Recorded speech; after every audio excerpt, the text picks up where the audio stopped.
Hey, welcome to the Ivan Herrera Show. It is week 15, which means it is the first week of the fantasy football postseason. And I have my eyes on 5 different players that I believe will make a huge impact this upcoming week as we gear up for the postseason. And the first one is going to be running back Rico Dowdle out of the Dallas Cowboys. It was no surprise to see him now take over the reins and really flourish in this season because he's had a career year in 2024. He's had back-to-back games with 100+ scrimmage yards in those games. He's also had 3 straight matchups with 19+ touches, and he's also been an RB9 during that 3-game stretch that I was referring to.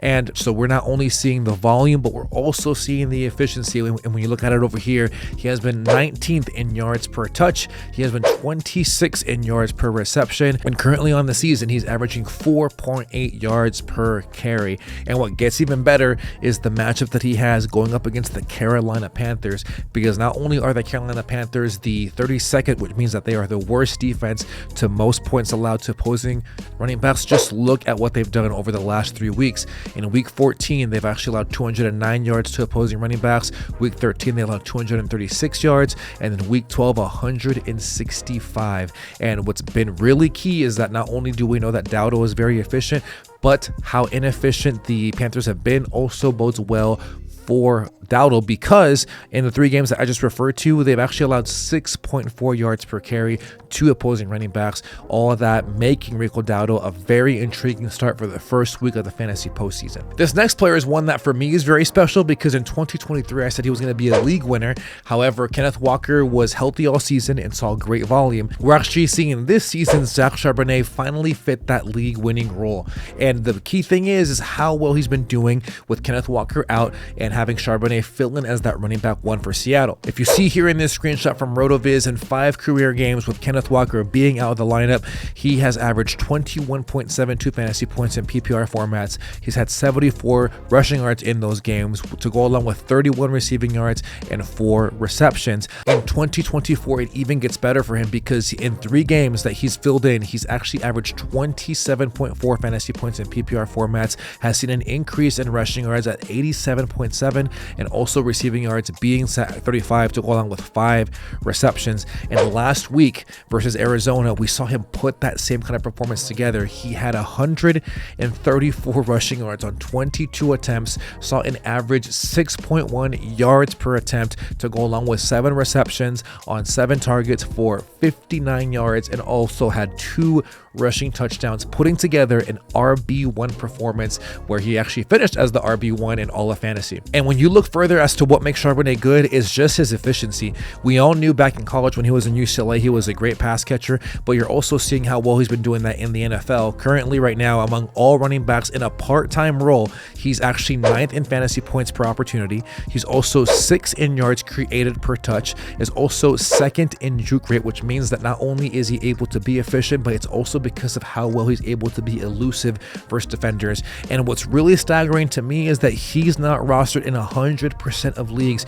Currently, he's rostered in 76.2% of ESPN rosters, which is most leagues, I'll give you that. But if he's not rostered in your league, go get him. He's going to be the workhorse in this running back room, and he's going to be actually feasting because he's showcased that already in the past. So with this upcoming matchup that he has versus Green Bay, he is a must start and someone that I expect to make a huge difference in week 15. Hey, we have 3 more players to go over, and I appreciate you watching up to this point, but do me a solid. Most of you are not already subscribed, so if you're getting value, do me a favor. Hit the subscribe button, hit the like button. Let's go over these last 3 players. And this next player is going to be rookie Brian Thomas Jr. out of the Jacksonville Jaguars.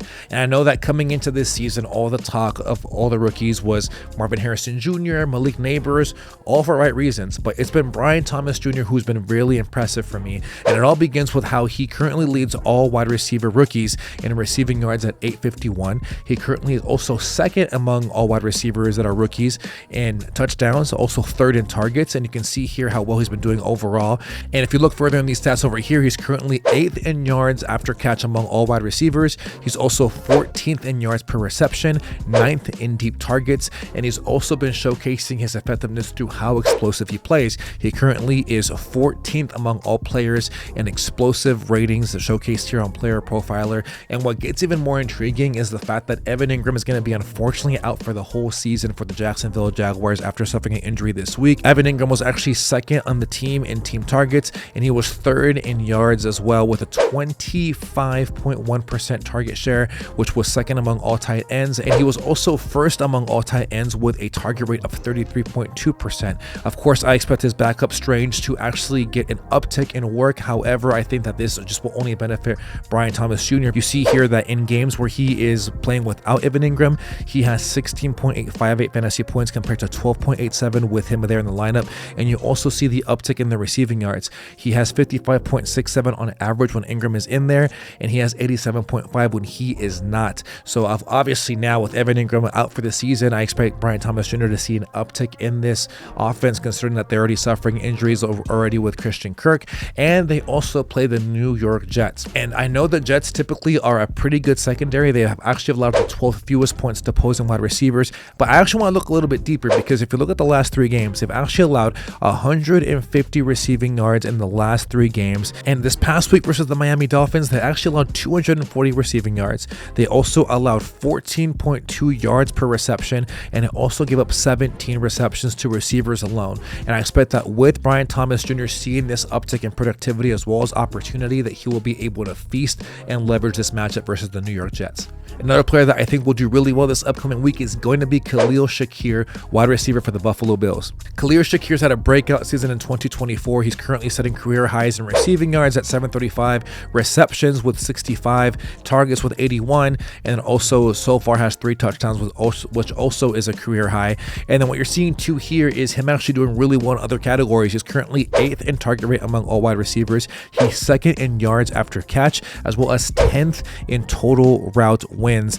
And when you look at how well he's been doing as of late, since week 7, he's actually been the wide receiver 18, and he's actually had 7 or more targets in each of those matchups, and also had a really good game last week versus the Rams, where he had 5 receptions on 8 targets, 106 yards, and a touchdown. And now he's going to be facing the Detroit Lions in week 15, who actually allow the 8th most points to opposing wide receivers. And when you look at their last 5 games, you see that the Lions have actually allowed 191.4 receiving yards to opposing wide receivers, while also allowing 12.82 yards per reception. ESPN's Mike Clay actually provides a pretty cool report with his wide receiver cornerback matchups. And when you look at it over here, cornerback Malik Robinson, who typically lines up in the slot where Khalil Shakir usually plays, allows a really poor fantasy points per pass route of 23%. And all this for me gives me the green light that Khalil Shakir will leverage not only this matchup, but be a great play in week 15 for the first week of the fantasy postseason. Now, this last player is someone that just 3 weeks ago, or even 4 weeks ago, I thought you should drop because the productivity was not there whatsoever,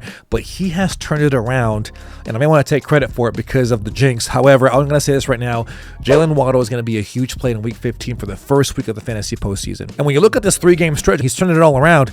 He's actually been the wide receiver 6 in not only total points, but has also averaged 20.2 points per game during that time. In week 12, when this whole turnaround began, he had 8 receptions on 9 targets for 144 yards and a touchdown. Week 13 kind of mellowed out, but still saw 4 receptions on 4 targets for 53 yards. And in week 14, he had another strong game with 9 receptions on 12 targets and 99 yards. And Waddle, despite having the slow start to the season, still is really strong on these metrics. He actually is 11th among all wide receivers in total route wins, as well as is 11th in total route win rate.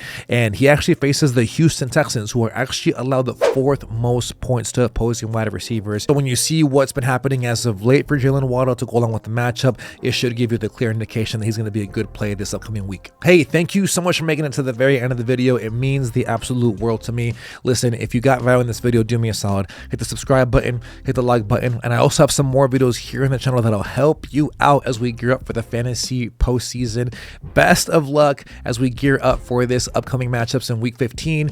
And in the meantime, take care. God bless. Peace.